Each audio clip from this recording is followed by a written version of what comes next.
So, first of all, who am I? What am I doing here?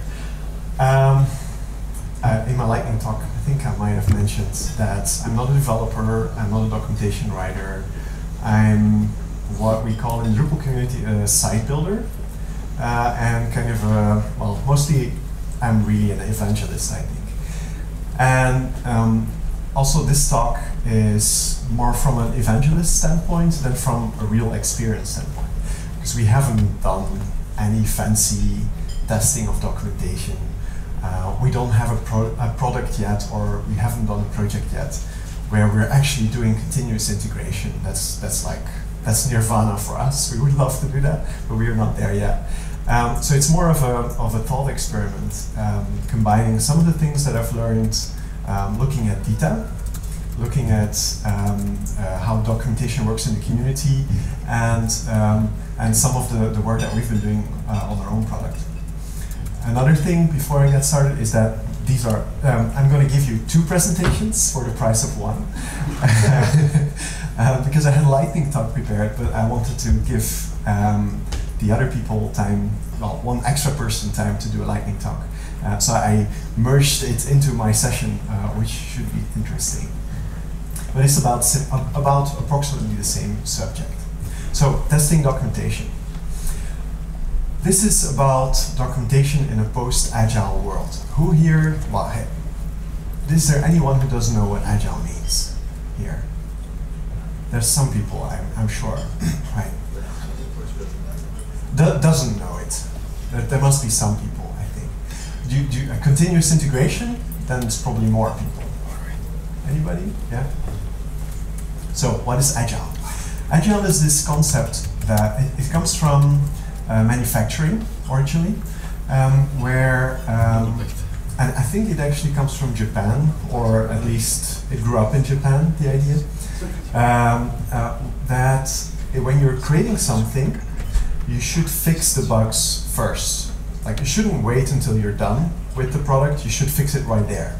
So if you see that there's, like, you have a car manufacturing, and you see that there's a problem with one of the cars, you should fix it right there. Because if you wait until it's gone through the whole system, you know, it's going to cost you a lot more.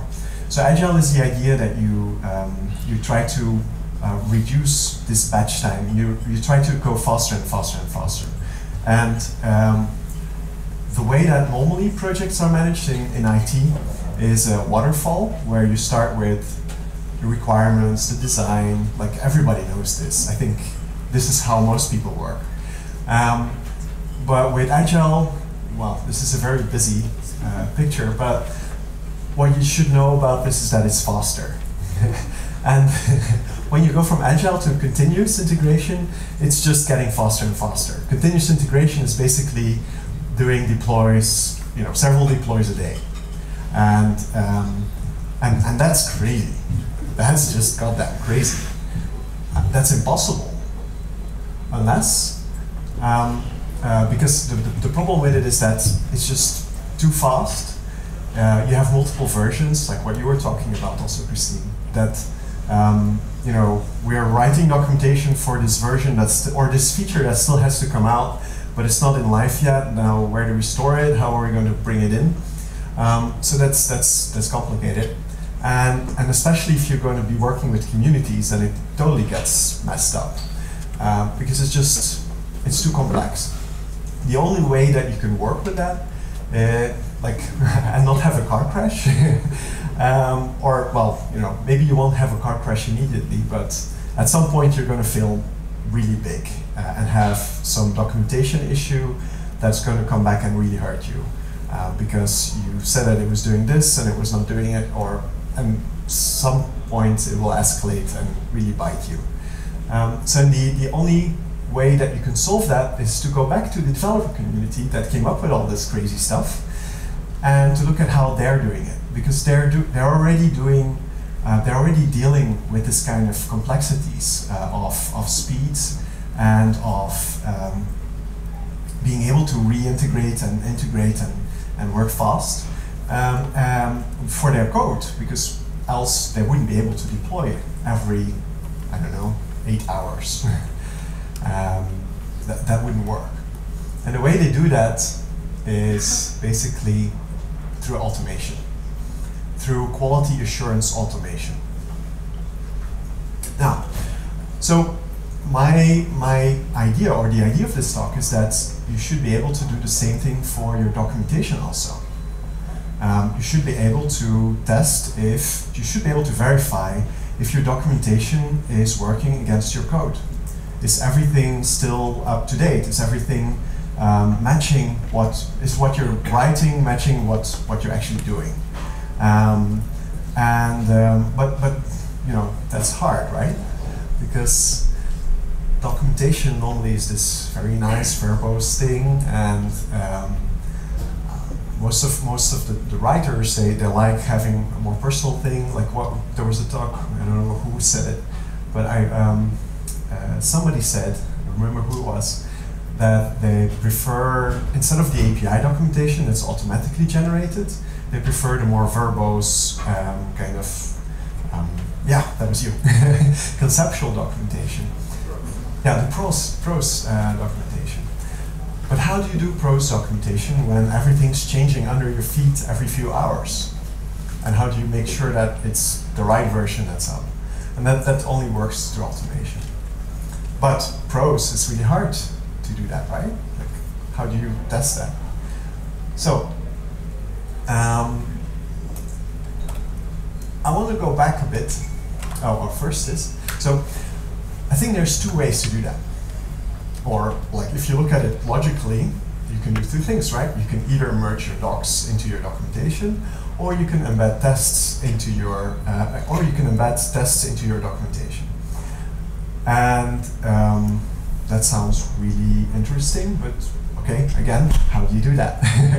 Because that's merging, I think, yeah, I can find some ideas. Embedding, that sounds pretty wild. So I was thinking a bit about this, and I basically, this is the next talk that I'm going to show, which is about merging. And basically the idea is that if you take a test and you add documentation to it, then you should be able to generate an artifact that is at the same time a test and a piece of documentation. And then you can use those in both your flows, both for testing and for documentation. And once the test fails, you know that the documentation is no longer up to date and you should go and check it. The other thing is, and this is really wild, who knows what is RDFA? Yeah, some people. This is some magic that we've been playing with a while back. It's basically microformats. Some people, you know what is microformats? More people maybe? Okay, not too much. So, how do you make computers understand human language? That's a pretty complicated problem. So there's been, like, how do you create a web page that is at the same time textual, so that humans just read it, but in the background there's data, there's extra data available for computers to interpret it and say, like, oh, this is a person. And then you might have just a name, like Kristof Van Tomme, but then in the code, in the HTML, not visible for humans, there's like all kinds of information. This is a person, he works for that company, he does this and that and that, and so on and so on. So this is what you can do with microformats and with RDFA. Now, some time ago, and this was one of our experiments that we discontinued because there was too much complexity to really make it work. But one of the things that we've been playing with is kind of making, you could kind of call it conditional conditional text that is at the same time documentation, like a specification, and something technical. To give you an example, you could say, okay, in this page there's going to be a block that has this kind of information and does blah blah blah. It's something that humans can read, but then in the background you could actually store the configuration for that as technical, as RDFA. And we've played with that. We might resurrect it now because we are a Drupal shop, And Drupal 8 is going to have YAML file configurations, which is going to make this a lot easier to do. So we might resurrect that, but maybe this is a direction to look at. And I'm especially looking at the bigger organizations here that are doing continuous integration. This might be something very interesting to investigate. And I would love to hear from it next year at the conference if you do something with it. Or email me. I'm very interested and excited about that. So those are, I think, the two kind of options. Now, but there's more to it, because documentation is, I don't know about you, but I've got the feeling that somehow documentation feels like this amorph, kind of touchy feeling thing, that somehow it's not very, or the community doesn't really have a very structured way of addressing it necessarily. Like everybody does it their own way. And then okay, it will be structured and people will do stuff with it, but it's not always, there's no like one single standard that everybody uses. Dita kind of allows you to create a standard like that. It might be way too standardized for your specific use case, but for me, at least, I think even if you don't use it, I think it gives you language, or it gives us language to talk about the different types of documentation that are there. And Dita, one of the key things in Dita is that there's three kind of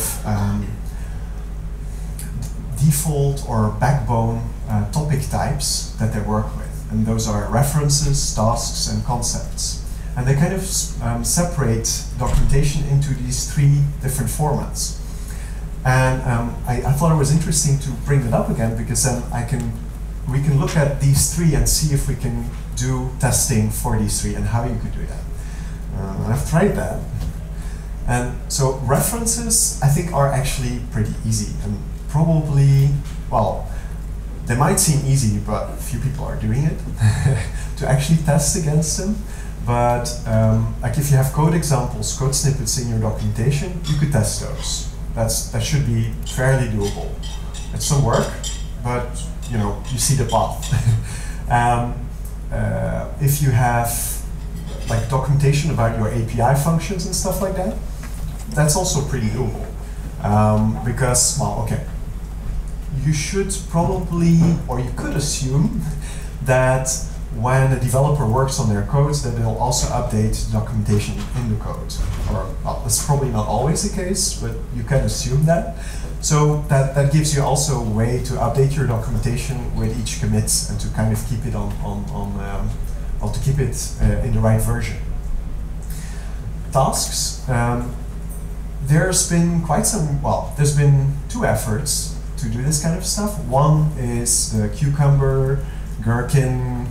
There's different names for depending on the language that you're using. It's always green, longish fruits that we call vegetables. But basically, I don't know who knows about those here. Probably not everybody. Okay. A cucumber is the idea that you can describe in natural language how a feature behaves. So you could make a specification in cucumber, and then it actually is code that will go and test if that works. So it's basically a way to make everything testable, basically. Everything that you write, and you can write really big constructs, and you can add like feature after feature and make definitions that follow on to each other and build up this whole castle of tests that you can use for your tool. I think it's a lot of work. I don't know if anybody ever did like a full, complete documentation like that for their software, but it's there's a road ahead.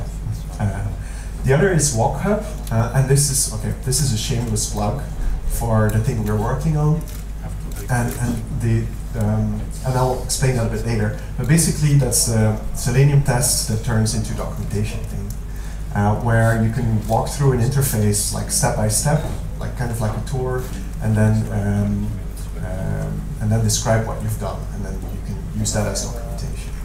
So, references, tasks. over there. Yeah, we can Concepts, I don't know. This is hard. This is really hard. I think potentially with RDFA you could do some magic. Because the problem there is, you like, give one example. Say that you have a certain terminology and it changes between two versions. How do you track that? How do you test against that? That's really hard. How do you make sure that everywhere in documentation that term is updated? So I think maybe something like a thesaurus extractor or something, if you understand what I mean with that. Does that make sense? So you go through your whole body of documentation and of code, looking for words that are non-standard English, or like that are not part of a certain vocabulary. You automatically extract that and you verify if you have a concept for those words.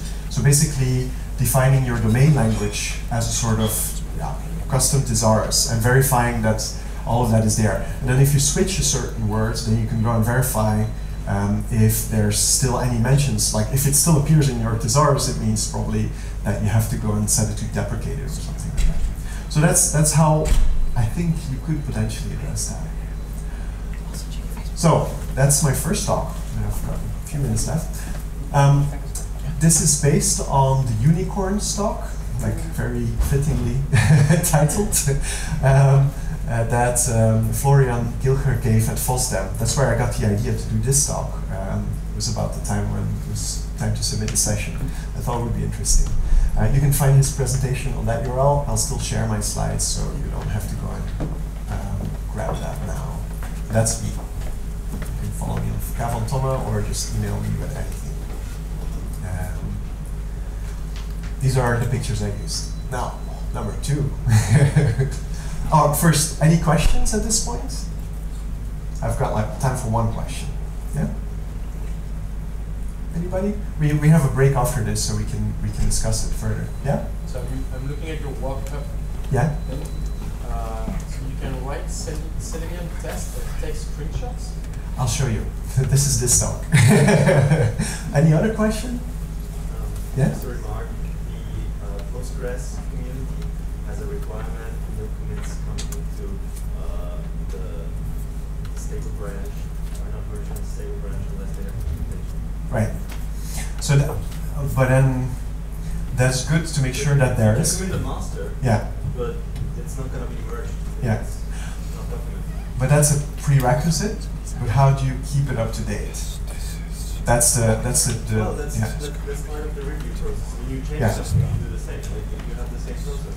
Like, you change the thing. Yeah. Now fix the documentation. So probably you can catch some of this just through workflows, I think. So that's right. So my next talk. My next talk is about a really very, very, very ambitious dream that I have. It's a dream that kind of crystallized only a few weeks ago. We've been working for 2 years now, or no, for 1.5 years now, on this product walk-up that I'm going to explain what this talk is about. And a few weeks ago, I realized, like, we were thinking, like, we're going to make this into an open source tool, and then also that is a SaaS, so that we can earn money from it to keep on building it. But a few weeks ago, I was thinking about how, like, I want to build something bigger. I don't want to just build a tool. I want to build a resource. I want to build something like Wikipedia, right? Something that's huge and hairy, and lots of people are using it, and it really has an impact on the way people learn things and can do things. So I was thinking, like, can we take our tool that we're working on and somehow turn it into this big thing? And I actually found a way. So now I'm totally hyped and psyched about it because I think that we actually have found a way to build the ultimate user guide for the internet.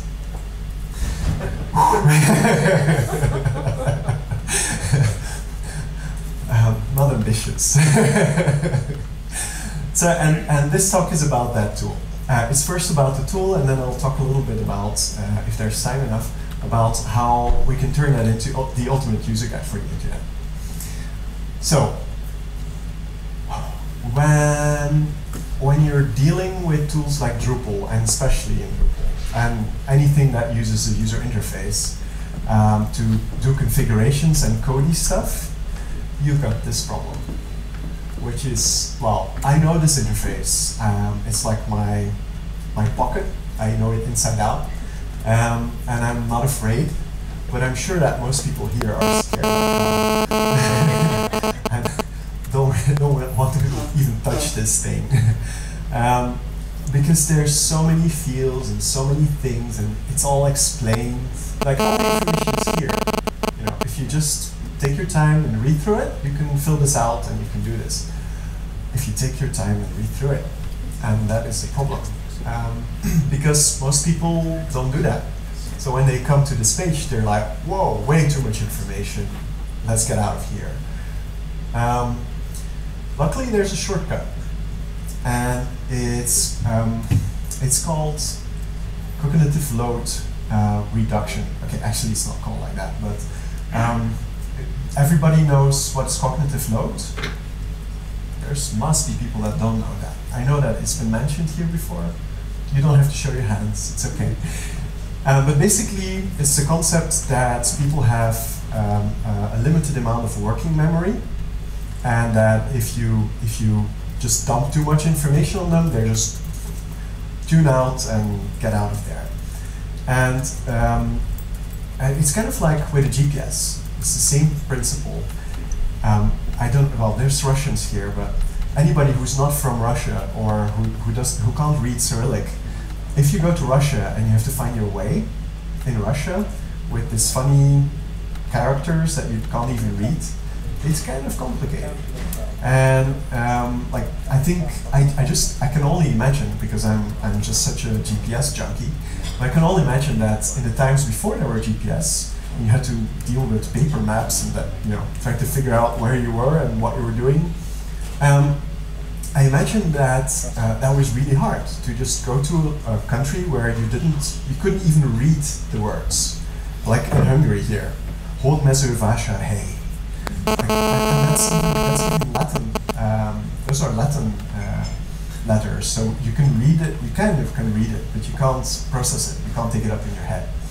So in comes the GPS and solves all of that magically, because now instead of having to process like, okay, I need to go there and there's this road here and blah, blah, blah, you can just say like, GPS, tell me, where should I go next? Just keep going, just keep going. And now you should turn left. And it solves all of that complexity in just a snap. It makes it a lot easier. So, and there's a trend actually in web development right now, and several of you are using it, which are called tours. And who doesn't know what is a tour? Some people? I think I've got a slide. Oh no, first. I'll show you in a second. But with tours, you can basically do the same as what a GPS does and give normal people superpowers. I think it's this one, yeah. And here you can see how it works. And this is a bit bigger. So it's these little text balloons that you can click on next and they go to the next step, right? You've seen this. I think almost everybody. It's Google Maps did the big redesign, is there, and a lot of places. That's the Google Maps implementation. So what I want to do is combine this, which is now used as part of UX, basically.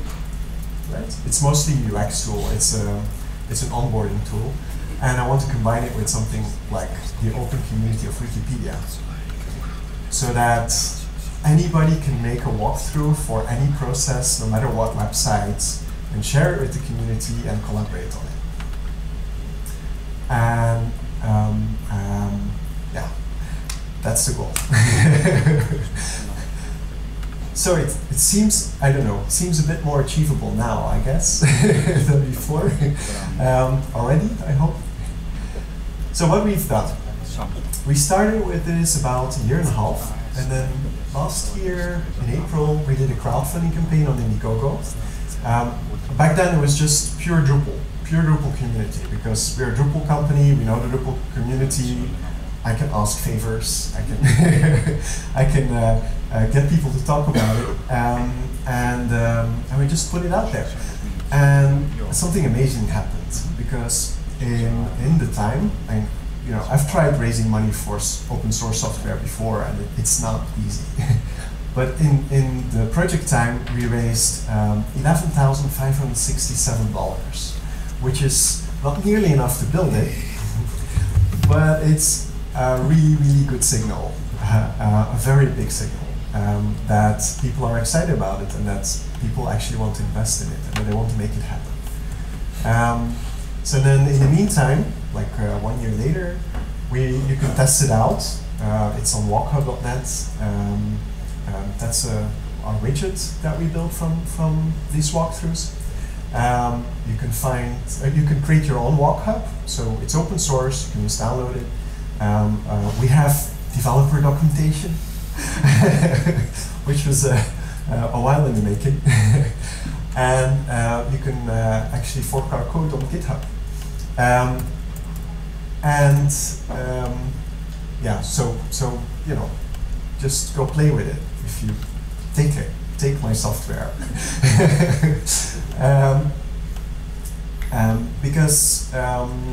But I'll go a little bit more into the features, into how it works exactly and what it does. Because how does this work? It's as I said earlier, it's based off the Selenium formats, and I know a lot of you don't know what is Selenium. Selenium is a testing language, you could say, or a testing standard. It's an open source testing standard. There's a really funny story about it. There's a proprietary software which is Mercurium, and the people that started Selenium really didn't like Mercurium. So Mercurial is actually. Yeah, sorry? No, okay, then Mercury, hydrogen, Hg, right? Mercury, yes, okay, thank you. Freddie Mercury. Mercury is also a testing system, and they didn't really like it, so they started Selenium, which is the antidote for Mercury. And the way it works is that you can just there's a record function for it. At least in the first version of this standard, you had a recorder, and you could just click through a form, fill in fields, and it stored all of that interaction into a format that it could then replay. And you could basically automate the testing of your site just by creating a whole bunch of scripts and replaying those.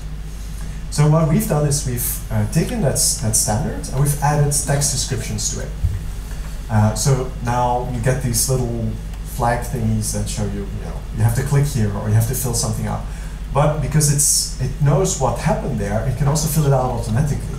So it becomes testable, and it can go through it. So, and our basic design principle is that we want to make it really fast and easy to create these things, so that a community, like Wikipedia community, could go and create them for websites out there.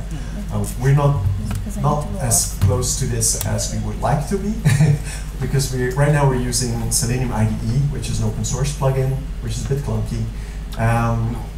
But we're making our own plugin that will be like a one-click recorder button. Start recording, stop recording. And it packages it all up, sends it over to the server, comes back with, okay, here are your empty text bubbles, now go and fill them out. We're using parameters. So by default, every walkthrough is parameterized. What does that mean? It means that if I have a Drupal site where there's a form, or any other, or a WordPress site where there's a form, the domain is automatically extracted, and you can replace that with another domain. So if you create a default login walkthrough for WordPress, it can play on any site that has the same form. So it's really powerful that way. So you can just reuse it. Also, if you have a testing, development, and production servers, you can do the same basically. You just change the domain, and you can play it. You can do other crazy stuff with that also. It's minimalistic. So these are all the Dita stuff, remember, from the Dita talk. It has really strongly influenced our design. So it's minimalist so that you can create little chunks of steps that you can then chain together and form a longer process. It's up to date because it automatically updates the screenshots that are used in the widgets that we have. So because it's a testing language in Selenium, you can just run the Selenium server and it will go through the whole thing and take screenshots to see what goes wrong. Right? So what we do is we take the same screenshots and we stick them together into a widget. You can see that here. Oh, no. It's, no, I had it. Yeah, that's the widget. So it's an iframe widget that you can embed, for example, on your blog. That shows like what the new feature looks like. Right? Yes, that's the screenshots. You can also use the screenshots that we generate and use those as permalinks into your documentation so that your screenshots in your documentation stay up to date. It's built for community, for sharing, for embedding, for well, whatever. And this is a really cool trick, which is like another jujitsu trick that we've played, is that we're using a proxy to play the walkthrough, and this is very technical, but basically what it means is that we can load a website over our own servers, inject our JavaScript that way, and then play the walkthroughs on it. So this is a White House's website, and we've been playing walkthroughs on their site without us having any affiliation with them. Same way we're working on a browser, like, well, the proxy is a bit clunky sometimes because very technical. We're also working on a browser plugin so that you can play more resiliently just if you've installed the browser plugin. And we've got a site plugin so that you could make a WordPress plugin or a Drupal module or whatever, and just add that in your site. And that's the end of the presentation. We need your help. We've worked, well, we keep on working on this. We're basically taking whatever we have of services that we provide to our customers, whatever we have left, all our profit goes into this, and we're just giving it to the community, like a lot of people that are working on open source are doing here. Like, profit is not that important for me. What's much more important is that I can do something that will make a really big impact on the world, and I think that I think that we've got something here. So talk about it, share it, use it. You know, if you have anybody who would want to support us with some money, we would be happy to work on this rather than on building websites. And well, you know, we like building websites, but this is cooler for sure. Yeah, and this this is how you can sign up to us. That's the first one is our newsletter where you can get updates. That's our Twitter account, and you can just follow us on WalkUp. We've got a live feed of commits and stuff, which is maybe a little bit too geeky. But you can also talk with me or with Kata or with Dia, two colleagues that are here, about it. We'd love to hear your feedback. Thank you very much.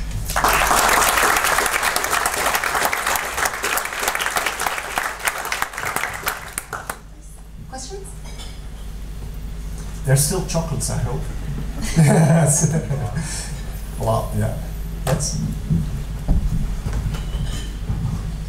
So you test basically UIs, and so what happens if you are testing a site where you need credentials? That's where the prerequisites come in. Now it's not bulletproof yet. Like right now we're implementing it so that it will automatically prepend the credential walkthrough. So basically you can make a login walkthrough and play that one before the walkthrough that you want to record. Or maybe you have to create a certain type of content before you can record and you're starting from a fresh install. then you can also use prerequisites for that. So in theory, it's there. It needs a little bit of work to finish it up, but it's there. Other questions? Yeah. So, can the Selenium test that it generates be wired into a CI system so that a developer knows they just broke somebody's walkthrough? Yes. So we've got exports to I think PHP unit test and to Selenium. It's Selenium 1 that we're using because Selenium 2, you've got the page object, which is it's a different way of working. But yes. Yeah, I know.